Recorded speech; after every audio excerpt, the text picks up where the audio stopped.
Iran says it carried out missile and drone strikes on Bahrain after U.S. military launched a third consecutive night of strikes against Iran. U.S. Central Command said it has completed fresh wave of strikes against Iran. U.S. military said it employed precision munitions against Iranian coastal defense systems, missile and drone sites, and maritime capabilities. It also issued a reminder that more than 50,000 U.S. service members are currently deployed across West Asia. According to Iranian media, these 4 explosions were heard east of Iran's Bandar Abbas, which sits on the Strait of Hormuz. At least 25 people have been reportedly killed in Iran since hostilities resumed on Wednesday last week. Iran's Revolutionary Guards carried out missile and drone strikes on Bahrain. The attacks were directed at weapons support warehouses, a satellite communication center, and residential building for U.S. forces. United Arab Emirates and Iran had attacked 2 ships in the vital waterway. The attack killed 1 crew member, an Indian national, and wounded 8 others. In the United Nations, U.S. vowed to keep hitting Iran if they continue to target shipping in the strait. If Iran shoots its ships, we will immediately respond with force. U.S. military operations are a response to these threats in self-defense and defense of others.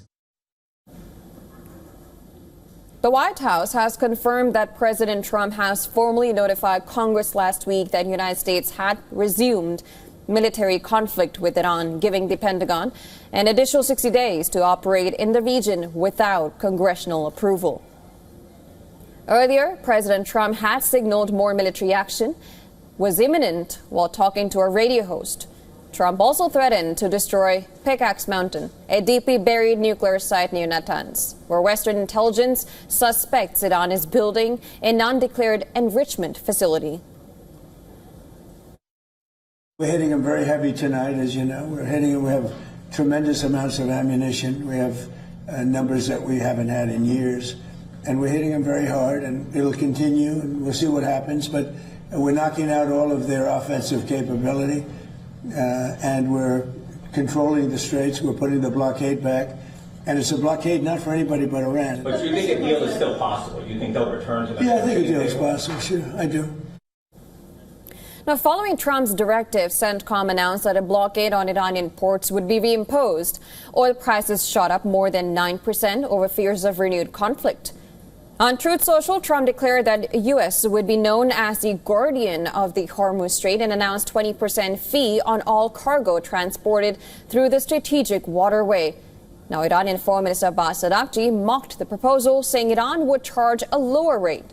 Now, he wrote on X, and I'm quoting here, "POTUS is absolutely right. Whoever provides secure and safe passage of commercial vessels through the Strait of Hormuz should be compensated for this service. Iran has always been the guardian of the strait and will remain so forever." Araghchi then added, 20% is, of course, too much. And to give us more details on the developments, our correspondent Susan Terani sent us a report from New York. The latest strikes against Iran are important because this is no longer simply a response to one attack on commercial shipping. President Trump is now talking about the United States controlling the Strait of Hormuz, enforcing a naval blockade, and charging ships for safe passage.